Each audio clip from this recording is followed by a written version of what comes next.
బండి సంజయ్ పై వస్తున్న ఆరోపణలు కేవలం అవాస్తవాలని బీజేపీ నేత శ్రీనివాసరెడ్డి చెప్పారు. ప్రజలను మభ్యపెట్టేందుకు కేసీఆర్ చేస్తున్న కుట్రపూరిత నాటకమన్నారు. బండి సంజయ్ పై మహిళా కమిషన్ యాక్ట్ ను బీజేపీ ఖండిస్తుందన్నారు. బండి సంజయ్ ఎప్పుడు మహిళలని అగౌరవపరచలేని అంటున్న శ్రీనివాసరెడ్డితో మా Hyderabad bureau Pranay face to face.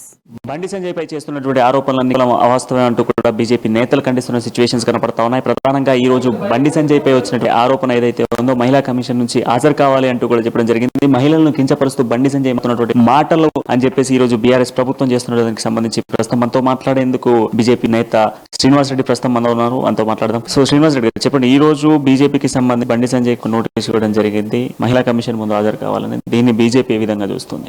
వాస్తవానికి నిజంగా తెలంగాణ యాస భాషలో ఒక భాగంగా చూడాలి కానీ ఏదో సంజయ్ గారిని ఏదో బురద జల్లాలని ఒక ప్రయత్నంతో వీళ్ళు పని కట్టుకొని ఇది ఒక విచిత్రం ఏంటంటే ఇది జరిగిన సంఘటన జరిగి 2 రోజుల కింద జరిగింది. 3వ రోజు కింద జరిగింది. ఒక విలేకరు ఒక మిత్రుడు అడిగిన విషయంలో సంజయ్ గారు ఒక చిన్న క్లారిటీ ఇచ్చాడు. దాన్ని ఒక తెలంగాణ ఆశ ఒక భాష తెలంగాణ సంస్కృతి చూడాలి కానీ దాన్ని బురదను పెట్టి చూస్తున్నారు.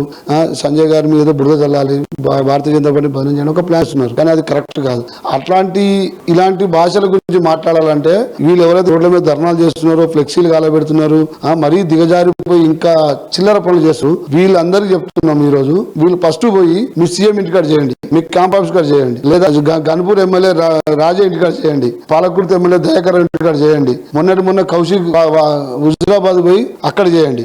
వారైతే ఆరేం మాట్లాడినా కూడా అందరూ తెలుసు. కానీ ఈ రోజు ఢిల్లీలో కవిత ఈడీ ఏదైతే విచారణ పాల్గొంటుందో ఆ విషయాన్ని డైవర్ట్ చేయడానికి ఈ రోజు బీఆర్ఎస్ పార్టీ సంబంధించిన కొందరు 2 రోజులు జరిగిన సంఘటన తీసుకొచ్చి ఈ రోజు తెలంగాణలో ఆవిడ చేస్తున్నారు. ఇది ఏమాత్రం సమంజసం కాదు. అయినా మీరు ఎన్ని చేసినా కూడా దాని మీద మేము ఏం క్షమాపణ చెప్పడానికి ఎప్పుడు బీజేపీ పార్టీ రెడీగా లేదు. సంజయ్ గారికి క్షమాపణ చెప్పే సమస్య అండి. సో ఇప్పుడు మహిళా కమిషన్ నుంచి కూడా బండి సంజయ్ కి నోటీసులు జారీ చేసిర్రు. సో ఆయన వచ్చి మహిళా కమిషన్ ముందు హాజరు కావాలి అంటూ కూడా పేర్కొన్నారు. సో అనేక సందర్భాలలో కూడా బండి సంజయ్ మీద కొన్ని ప్రాంతాల మీద కేసులు నమోదవుతున్నాయి. సో దీన్ని ఎట్లా చూస్తున్నారు బీజేపీ? కేసులు అవనండి, కేసులు అయితే మేము కేసులు దాన్ని ఎట్లా చట్టం ప్రకారం కేసులకు సంబంధించిన వ్యవహారం చేస్తాం.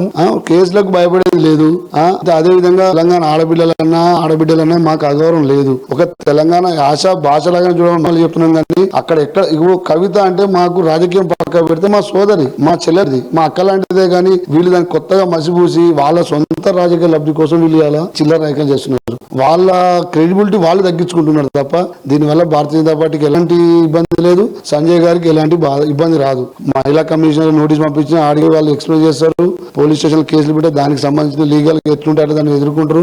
దానికి ఎట్లాంటి కోర్టులు కేసులు మాకేం కొత్త కాదు. కేసుల గురించి మాకేం కొత్త చెప్పవసరం లేదు. కానీ ఈ ఒక సెన్సిటివ్ మ్యాటర్ ఇది. ఒక మహిళా విషయాన్ని మనం కామన్ గా ఎక్కడైనా తెలంగాణ ఇంకా అంతకన్నా వల్గర్ లాంగ్వేజ్ లో మాట్లాడతాం. దాన్ని మీరు ఒక తెలంగాణ లాంగ్వేజ్ లాగా చూడాలి, ఒక సంస్కృతి ఒక భాషలా చూడాలి. కానీ దాన్ని రాజకీయ రుద్రం అనేది వాళ్ళకు సమంజసం కాదు అని మేము మళ్ళీ చెప్తున్నాం. మొత్తంగా బీజేపీ రాష్ట్ర అధ్యక్షుడు బండి సంజయ్ ఆరోపణలన్నీ కేవలం అవాస్తవాలే అంటూ కూడా చెప్తున్న సిచ్యువేషన్స్ కనపడతా ఉన్నాయి. ఎంత దూరమైనా వెళ్తాం. ఒక మహిళ మేము పెద్దపీట వేసేటువంటి party BJP party. Bandi Sanjay అయినా కేవలం అది మీడియాతో మాట్లాడుతున్నటువంటి నేపథ్యంలో కొంత తెలంగాణ యాసను ఉపయోగించిందే తప్ప కావాలని ఎవరిని కూడా ఆనంది పార్టీ బండి సంజయ్ పై ఎటువంటి ఆరోపణలు వచ్చినా కూడా వాటిని ఎదుర్కొనేటువంటి సత్తా బీజేపీ దగ్గర ఉందంటూ కూడా శ్రీనివాసరెడ్డి చెప్తా ఉన్నారు. జర్నలిస్ట్ రాజుతో ప్రణయ్ న్యూస్, హైదరాబాద్.